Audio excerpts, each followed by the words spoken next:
Princeton அப்படிங்கிறவருடைய சொந்த ஊர் மதுரைங்க. இந்த பிரின்ஸ்டன் 12ஆம் வகுப்பு முடிச்சு அதற்கடுத்து இளநிலை பட்டம் படிப்பதற்காக ஒரு நல்ல கல்லூரியை தேடி இருந்திருக்காருங்க. அப்போ சென்னையில இருக்கக்கூடிய புகழ்பெற்ற ஒரு தனியார் கல்லூரியில இவருக்கு பிளேஸ்மெண்ட் கிடைக்குதுங்க. அதுக்கடுத்து அங்க போய் படிக்கலாம்னு சொல்லிட்டு தன்னுடைய சொந்த ஊரான மதுரையை விட்டு சென்னையில இருக்கக்கூடிய அந்த கல்லூரியை நோக்கி கிளம்ப ஆரம்பிக்கிறாருங்க. அந்த கல்லூரியில போய் தன்னுடைய படிப்பு நல்லாதாங்க போயிட்டு இருந்திருக்கு. அப்போ இவர் படிக்கக்கூடிய அதே கல்லூரியினுடைய விடுதி இருக்குங்க. அங்கதான் இவருக்கு ரூம் அரேஞ்ச்மெண்ட் ஒதுக்கி கொடுத்திருக்காங்க. அந்த ரூம்ல ஸ்டீவன் அப்படிங்கிற ஒரு பையன் படிக்க ஆரம்பிக்கிறாங்க. அதுக்கடுத்து பிரிங்ஸ்டன் மற்றும் ஸ்டீஃபன் 2 பேரும் நல்ல நண்பர்கள் ஆகுறாங்க. அறையில கல்லூரி மாணவர் ஒருத்தர் ஸ்டே பண்ணிட்டு இருக்கும்போது காதல் தோல்வி காரணத்தினால தூக்கு போட்டு இறந்து போயிடுறாரு. அவர் இறந்து போன ஒரு சில வாரங்கள்லயே அந்த காதலியும் குற்ற உணர்வு தாங்க முடியாம இறந்து போயிட்டாங்க. அவங்க இறந்த பிறகு அந்த 148வது அறைக்கு போகக்கூடிய மாணவர்கள் யாருமே தங்க முடியறது இல்லை.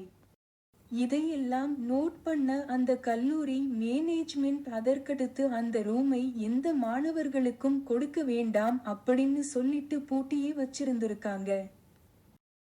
அதே நேரத்துல அந்த கல்லூரி விடுதிக்கு புதிதாக யாராவது மாணவர்கள் சேர வந்தாங்க அப்படின்னா அந்த 148வது அறையை பற்றி முழுமையா எக்ஸ்பிளைன் பண்ணிருவாங்க. அந்த அளவுக்கு அந்த 148வது அறை மிக அப்நார்மலா இருந்திருக்குங்க. அதே மாதிரிதான் இந்த பிரின்ஸ்டன் மற்றும் ஸ்டீபன் போகும்போது அந்த அறையை பற்றி கல்லூரி விடுதியினுடைய மேனேஜ்மெண்ட் எக்ஸ்பிளைன் பண்ணிருக்காங்க. ஒரு நாள் நைட் நேரம் ஒரு 10 மணி 11 மணி தோராயமாக இருக்குங்க. கல்லூரி விடுதியில் இருக்கக்கூடிய மற்ற மாணவர்கள் எல்லாருமே கேண்டீன்ல போய் சாப்பிடலாம் அப்படின்னு சொல்லிட்டு ஒட்டுமொத்தமா போயிட்டாங்க. ஸ்டீஃபன் அந்த 148 அறையை திறந்து உள்ள போய் என்னன்னு பார்க்கலாம் அப்படின்னு சொல்லிட்டு முயற்சி செஞ்சிருக்காரு. ஓபன் பண்ணி அந்த ரூம்குள்ள போய் சுத்தி முத்தி பார்த்துட்டு இருக்காரு. அந்த டைம்ல கேண்டீனுக்கு போன பிரிக்ஸ்டன் திரும்ப வந்து தன்னுடைய நண்பனை காணமே அப்படின்னு சொல்லிட்டு பார்க்கும்போது 140 அறை திறந்திருக்கு. டேய் வந்துடுடா, இதுக்குள்ள போக கூடாதுன்னு சொன்னாங்களா அப்படின்னு சொல்லிட்டு பிரிங்ஸ்டன் கத்துறாரு. 2 பேரும் நேரா அவங்களுடைய ரூமுக்கு போயிட்டாங்க. அதுக்கு பிறகு எல்லாரும் சாப்பிட்டு முடிச்சிட்டு தூங்கலான்னு சொல்லிட்டு பிரிங்ஸ்டன் மற்றும் ஸ்டீஃபன் அவங்களோட அறையில தூங்கிட்டு இருக்காங்க. நடுநீசி நேரம் அந்த ரூம்குள்ள யாரோ முனகள் சத்தம் கேட்டு டக்குன்னு இந்த பிரிங்ஸ்டன் எந்திரிக்கிறாரு. 2 அடி தூரத்துல படுத்திருக்கக்கூடிய ஸ்டீபன் தான் புலம்பிட்டு இருக்கா அப்படின்னு சொல்லிட்டு புரிஞ்சிருச்சுங்க.